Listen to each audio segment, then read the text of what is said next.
going on, guys? It's finally time to get back to this El Camino. Probably go ahead and jump on the relays, and I guess after that we're gonna go ahead and drop the fuel tank. So here we go.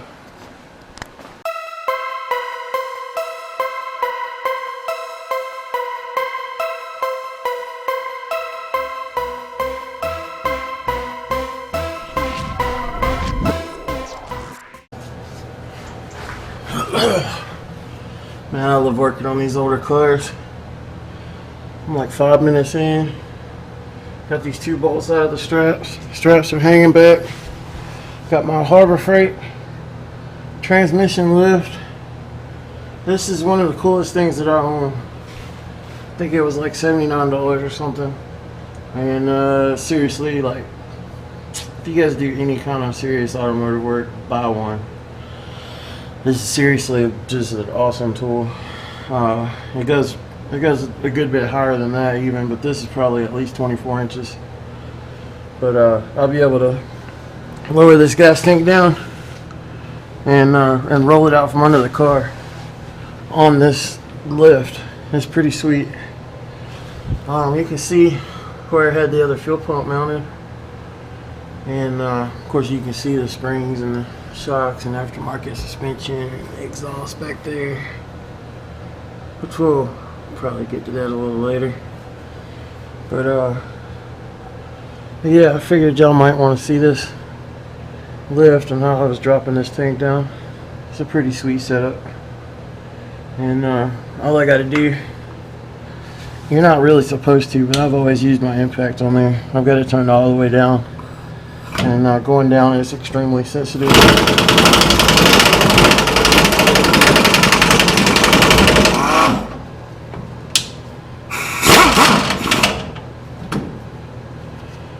So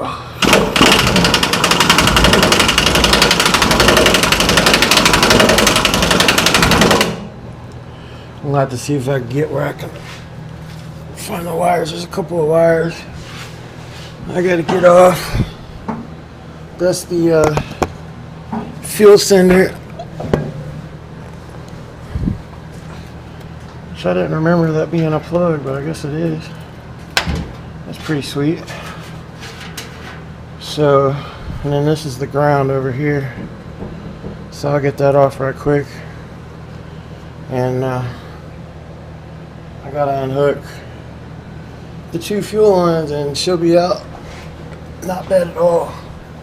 It's a lot different than pulling a gas tank out of a newer car, that's for sure. Not a whole lot. Whole lot of these at all. Even the fuel neck don't even bolt in up there.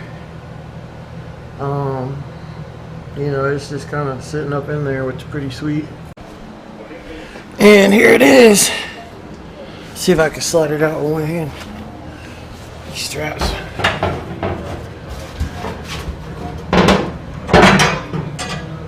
There we go.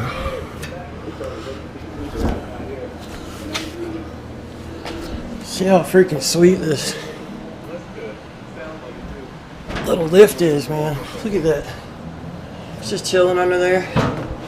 This thing's got a lot more gas than I thought. I don't know exactly how much, but there's at least 5 gallons in there. Probably closer to 10. It's pretty heavy. You can see it rocking. So yeah, it's probably got about 10 gallons in there, but that's alright. I'm gonna try to keep it on this lift right here if I can, and you know, it won't really matter how much fuel's in it then. Just gotta be careful not to contaminate it or anything, which won't be a problem, because as you can see, aside from the stuff I'm gonna blow off with my air gun, just to make sure, I mean, you can see it's really clean. So I had it out last time when we did the swap, and I had pressure washed it and cleaned it all off and everything. So it's actually a really solid tank. I don't know if it's original or not, but I don't know, if I had to guess, I would say it's been replaced before. because this thing's just super clean. It looks like it's galvanized. I don't think the factory ones were galvanized. I could be wrong. I think the factory ones were like coated in some kind of undercoating kind of stuff. So it's probably been replaced before.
Alright, here's some preliminary testing on the fuel pump sending unit that I'm working on. Basically, I've got a homemade fuel bucket. I was able to push this piece of steel strap down into the side of it, which I thought was pretty interesting, that it had that kind of slot in the side. So I was able to angle that. This angle is where the tank needs to be. The top of the tank's, got kind of a bubble in it. Got my wires coming through this grommet, which I'm going to seal with some urethane. I'll just have to inject it down inside the grommet. I cut a slot in this strap and slid a fuel sending unit in there. So, and then I got it set to where pretty much with the bottom of the bucket or the bottom of the tank, it's gonna read empty, and then obviously it'll run all the way up to full. Got my return line running down into the fuel. So pretty much at this point, the only thing I've got to decide or figure out how I'm gonna do is cut this little flapper into the bottom of this thing. So basically I got to duplicate that to a point to let the fuel in. I was considering possibly drilling a couple of holes in the side of the tank to make it more like a baffle. But the thing is once the fuel gets down below that point, it's not going to be able to really get it. So it really needs to come in from the bottom. So that's pretty much the only thing I got left to figure out at this point. But here's the pump running. And I got it a little kink in here, so it's building up a lot of pressure on the one side. And it's circulating fuel. So it's definitely making more than 60 pounds of pressure, I can tell you that right now. If I pinch this off just a little bit, there's actually a relief hole in the fuel pump. See it start purging out right there.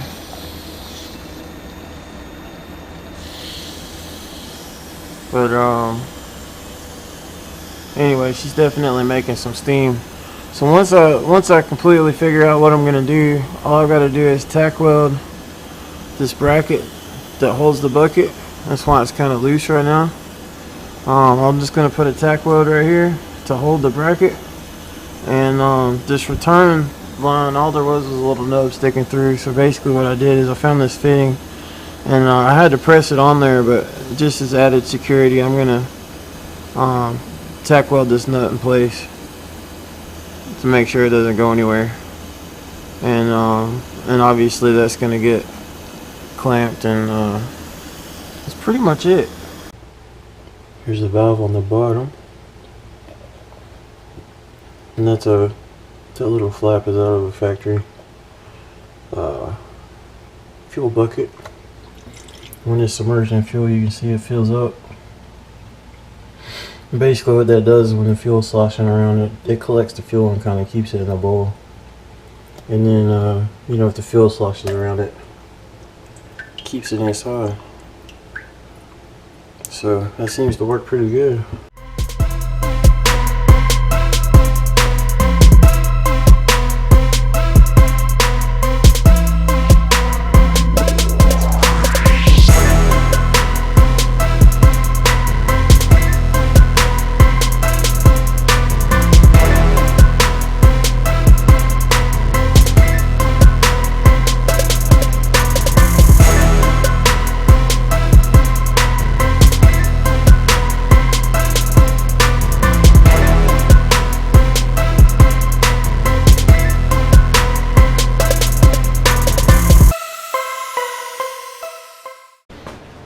Alright guys, I got the fuel pump sending unit all finished up, and I got it rigged up right here with a Milwaukee 12 volts M12 4 amp hour battery.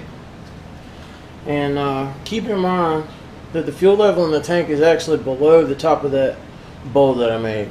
So all the fuel that you see is actually flowing through the valve that I put in the bottom of the tank. And also, this is free flowing fuel. It's not under any kind of pressure at all. So it's going to be flowing a lot more volume right now than it will actually in the car. To compound that, as it's being pressurized in the car, the return line is pumping right back into the bowl to keep it full. So this thing is set up, I mean, it's set up just like any other factory fuel sending unit. This is almost exactly like the 2004 Trailblazer EXT fuel sending unit I told you about. This is pretty much an exact copy, with the exception of I handmade the whole thing. So here is a demonstration of the fuel flow. So kind of bear with me here, because I got it rigged up to the battery here, and I don't want to pump it too long because it's going to pump the tank. But you can see, I mean, that's a steady stream of fuel. And like I said, that's coming through that that valve I made in the bottom of that bowl. And it's also got a, I don't think I ever touched on it, but there's a filter sock in there. So it's got a filter down in the bottom of the bowl as well. So I'm really happy with the way this came out. It took a little bit more work than I anticipated, but I just wanted to make sure that there wasn't going to be any problems with it. And well, like I said, I measured about 15 times and cut once. You know what I'm saying? So. And I had to make sure everything was right before I tack welded the bracket and the return line in place, so that I don't have to take it back apart. So and also, for it to be serviced, it's possible to still take it apart without cutting the welds or anything, because if you were to take say a heat gun or something and warm up the plastic bowl, you should be able to slide it off of that bracket. So even though the bracket is now welded, the bowl can be poured off of it. So, but it's as of right now, it's got about 1/8 of an inch or so of a gap in the bottom of the tank. But the thing is, it's got these ribs in the bottom of the tank too. So that pump is basically, even though it's backwards from this, the pump's basically sitting like this, and it's got these gaps up underneath the sending unit also, but there's still about 1/8 of an inch gap between the pump and the surface, so it's not actually sitting on the bottom. That way I wanted to make sure that fuel was able to get up under that thing really freely. So I would say from this demonstration it's definitely working as anticipated. So I'm gonna go ahead and get this fuel tank put back in the car. I got some wiring to do, and I got to tie the fuel lines in and everything. Alright guys, I got the fuel tank and all that stuff finished up, so figured I'd show that right quick. So this is what I ended up doing. Got the magnet fuel lines, ran from the tank to the car using the steel lines that run through the body of the car, which is how I had it set up before. But before in this area I had the electric fuel pump set up, you may remember. So I've got the return line, the vent line, which I just made, and that's the feed line, and then that's the wiring that goes to the pump. The factory wiring for the fuel gauge is going back here, so I've got the ground right there and then the connector. So and then what I did for the electrical is I riveted a electrical block to the bottom of the body there, and the leads on the right, the black and red ones, are going to the fuel pump, and on the left side you can see the ground and the power wire coming from the relay up front, which is a 10 gauge. So all this stuff looks really nice. I took a few things out that were left from old stuff, like the old airlines. I went to the old original shocks, and there was like an old exhaust bracket here that I cut my hand on about 3 times, so I finally went ahead and removed that. But and then this, I made a canister, vent canister. I took another one of these plastic bottles. It turns out these plastic bottles are just amazing. You can use them for anything. I've got a bunch of different size ones, but you can see the connector up there, and that's a 6mm line running into the tank. And then I've got a couple of carbon pads for a respirator in there, so that the vapors will run through there. So they're basically charcoal filters. So that's all solid and nice, and I got everything strapped up and everything, so we're all good up under here. Everything looks good. Only thing we got to do now is see how this fuel pump runs. Let's see what it sounds like. Oh wow, that's so much quieter. You can barely hear it. I'm gonna cycle it a couple times. That's nice.